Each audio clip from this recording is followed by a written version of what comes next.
Welcome to SportsBeat KC, the Star's daily sports podcast presented by Big O Tires. It's Friday, February 14th. Happy Valentine's Day. And I'm your host, Blair Kirchhoff. There was a baseball birthday this week. Did you hear? The Negro Leagues turned 100 years old on Thursday. On February 13th, 1920, representatives of 8 teams met at the Paseo YMCA in Kansas City to create the Negro National League with Rube Foster as the president. The Negro Leagues became a piece of Americana. Baseball was segregated, and over the next few decades, this is where African Americans and Hispanics played the game and played it as well as anyone.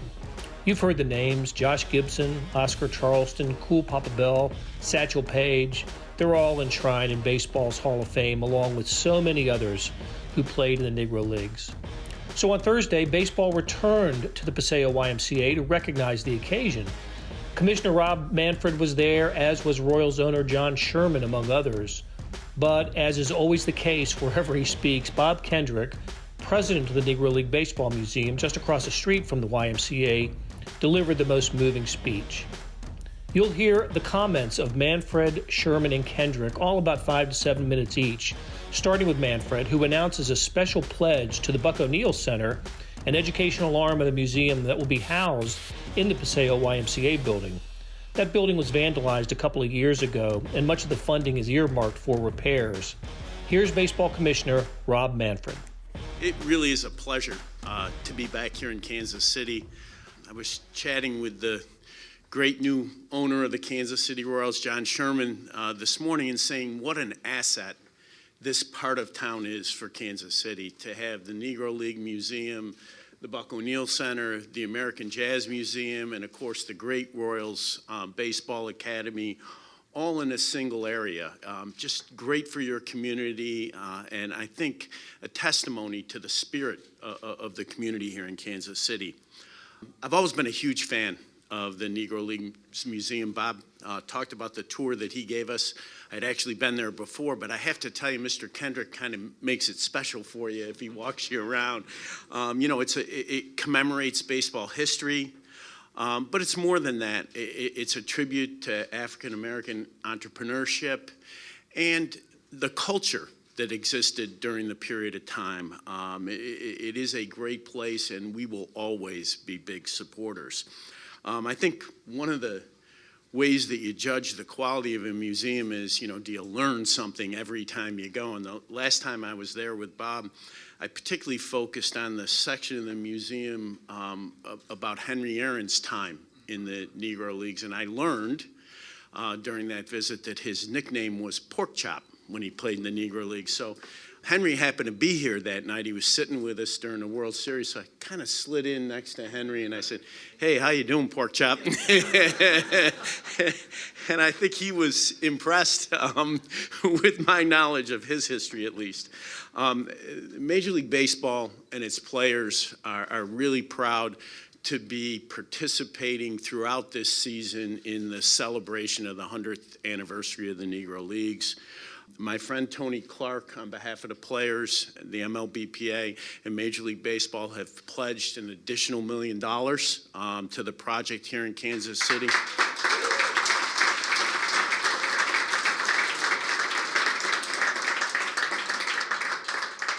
The happiest man at the MLBPA, Jeffrey Hammonds, is here with us, and Xavier James, and I have to say, the first step on this one, the first phone call, came from Tony Clark, and we were happy to say yes, we do this jointly with them. But it's not just about the money for us. On June 27th, all of our players will commemorate the 100th anniversary by wearing a special logo, a special patch.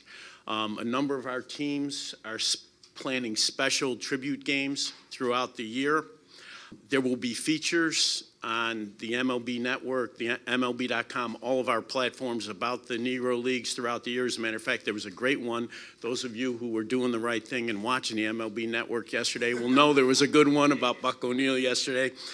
But maybe most important is the educational effort that's going to take place in our youth programs, including the Hank Aaron Invitational, kind of the crown jewel of those programs.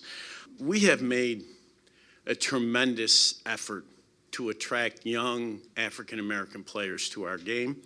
And in order to be successful in that effort, we feel that young people need to understand the role of African-Americans in baseball so that they can see themselves in our game. We just moved at Major League Baseball into new space. It's a beautiful new space on Avenue of the Americas, and there's a 2-story atrium in the space. That part of that 2-story atrium is a depiction of Satchel Paige made entirely of baseball cards of players from the Negro Leagues. We think that symbol is important. It speaks to the institution's devotion to the efforts that I just referred to. Last, I'd really like to thank Bob Kendrick. We were chatting earlier this morning. I know he's on his way to New Orleans to be at our academy there. He has been a tremendous partner to us in our educational efforts, in our efforts to attract more young African Americans to the game, and he really is a tremendous asset for the city of Kansas City. So thank you very much. Our biggest tire sale of the year happening now at Big O Tires. Buy 2 tires, get 2 free on select tires in stock. That's 2 tires free when you buy an alignment and tire protection package. That's 50% off tires at Big O Tires. It's going on now, but it all ends soon. Buy 2 tires, get 2 free at all participating Big O Tires. Installation additional plus shop fee of up to 10% of non-discounted retail price, not to exceed $35. Hurry, sale ends Monday, President's Day. Next up is new Royals owner John Sherman, who opens his comments with a reference to Frank White, the former Royals All-Star second baseman, now the Jackson County executive, and in attendance on Thursday. And Frank, it just struck me here, 8 Gold Gloves, and Alex Gordon has 7. Now I think I know why he's coming back. But that could be a long haul. But anyway, Bob, thanks again for that introduction. And, more importantly, thank you for making this day such a meaningful one, for preserving this compelling story for all of Kansas City and for all of baseball today. You have been a true force in preserving the Negro Leagues' legacy, and we're all in your debt for that. Thank you. Today is a day for celebration of a treasured national asset and an important and integral part of Kansas City's heritage and history. As the commissioner said, we all have different experiences. I think we all learn different things when we walk through there. I know you don't want me to talk about Cleveland, but the Larry Doby connection, certainly was meaningful. And in 1948, Larry and Satchel were on the World Series championship team. I believe they were the first African Americans to be on a World Series championship team. But the story told on the walls of that museum is incredible, and really just about young men that just wanted to play the most popular game in this country, baseball. Many of them weren't allowed to play at the highest level despite their talent because of the color of their skin. Can you imagine Frank White not being an all-star second baseman and not being on that 1985 World Championship team? I cannot imagine that. They just wanted to play baseball. Today, 100 years later, here we stand in the Buck O'Neill Center, the old Paseo YMCA, where men with vision, led by Rube Foster, founded the Negro Leagues, creating an opportunity they should have had access to, but did not. I love the way that the museum tells the story, with the history of the Negro Leagues against the backdrop of American history. The Kansas City Royals have a real connection to that story, one elevated by the Monarchs and their heritage of baseball in Kansas City. While this story is about baseball on one hand, as I said at the press conference announcing our new ownership group, it really transcends baseball. It's bigger than baseball. When I walk through the museum, I think about the courage of these people and the risks that they took. When Larry Doby became a member of the Cleveland Indians in 1947, Lou Boudreau was the manager, and this story is told in the museum. He asked all the players to welcome Larry and to shake his hand. 3 players refused. The next day, the owner, Bill Veeck, shipped those guys out. Such moments take courage and leadership and bring about change. I remember Bob telling me one of the times I walked through the museum with him that, and I think I'm right about this, Bob, but that the only time you really detected bitterness from Buck O'Neill was after African Americans came back from World War II, after fighting tyranny on the other side of the world. They still had to deal with prejudice and discrimination right here at home. And Buck, for you to say that, he was always a positive guy. In fact, I know he inspired you relative to rebuilding this place. This whole story is about resiliency. As you said, we won't let the haters win. But things were Thank you.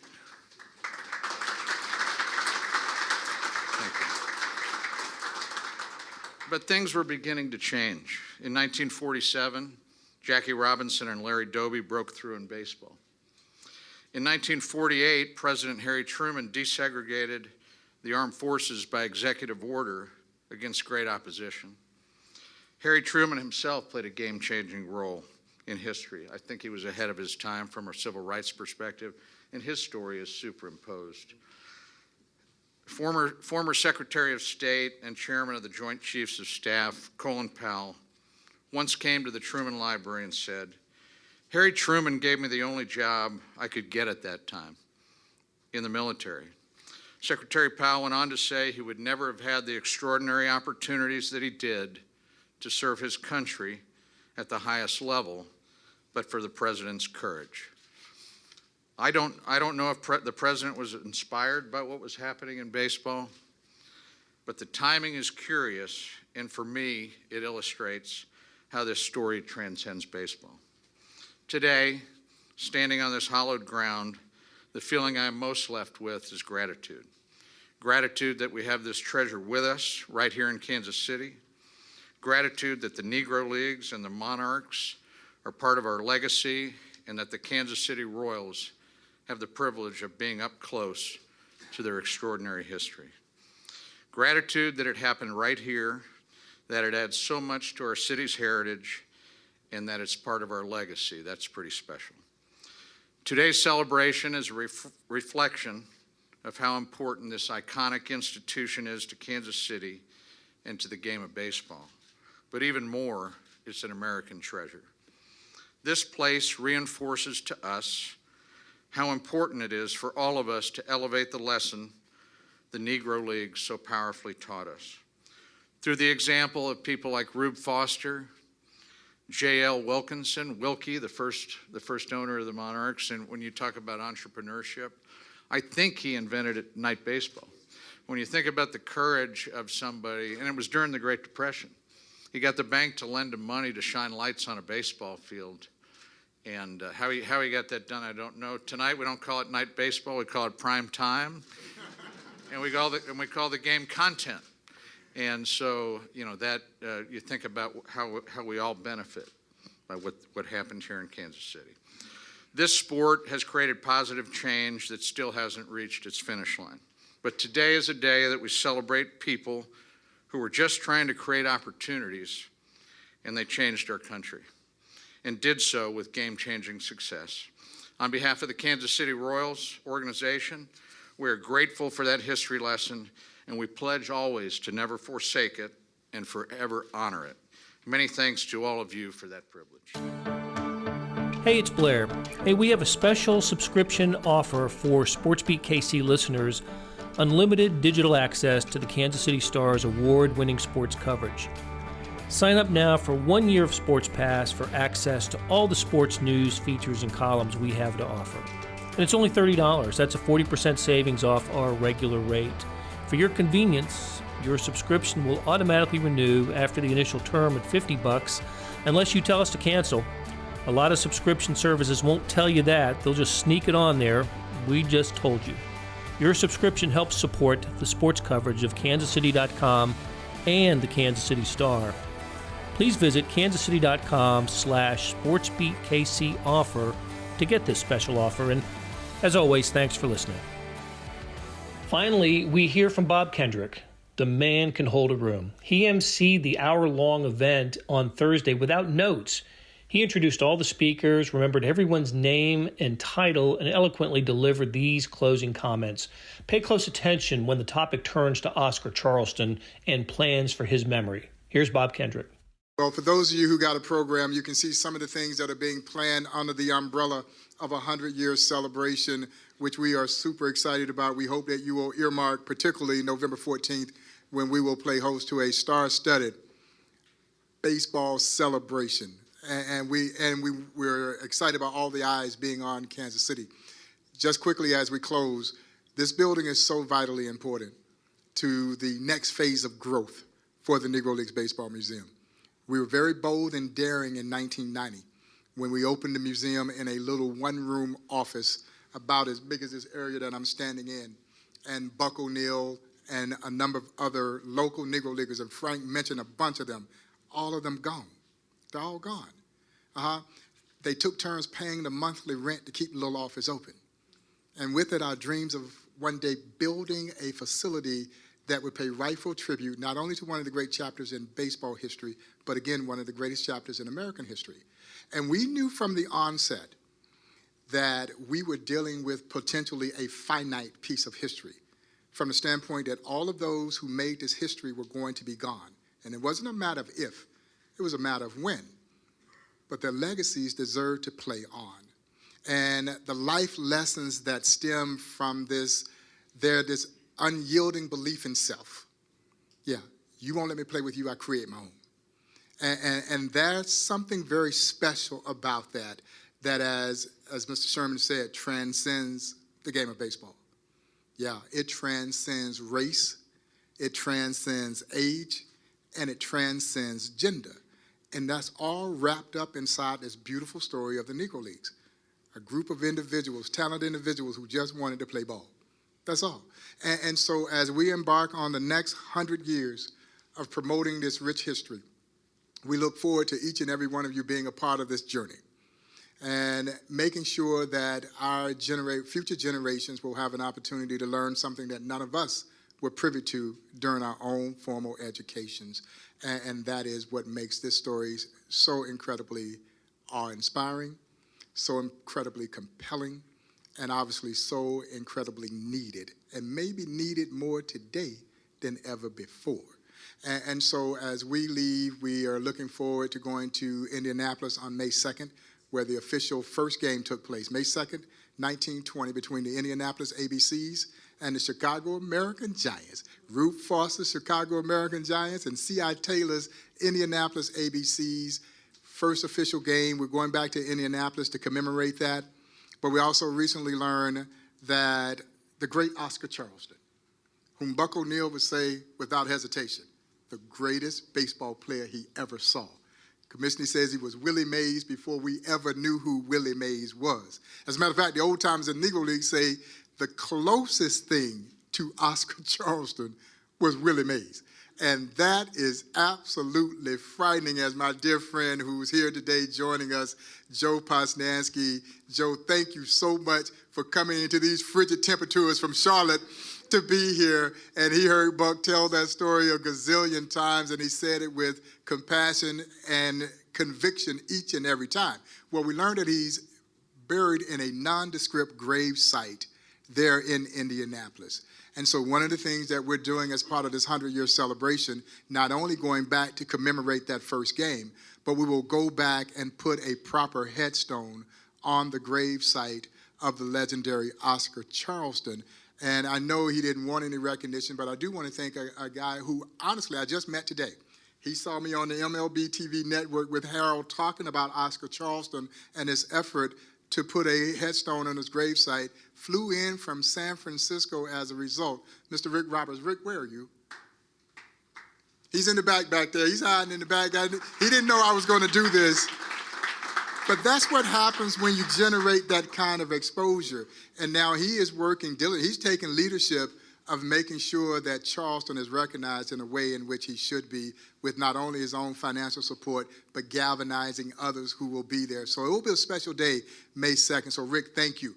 Again, on behalf of all of us, with all sincerity from the very bottom of our heart, we thank each and every one of you, my friends from the Kaufman Foundation. Thank you.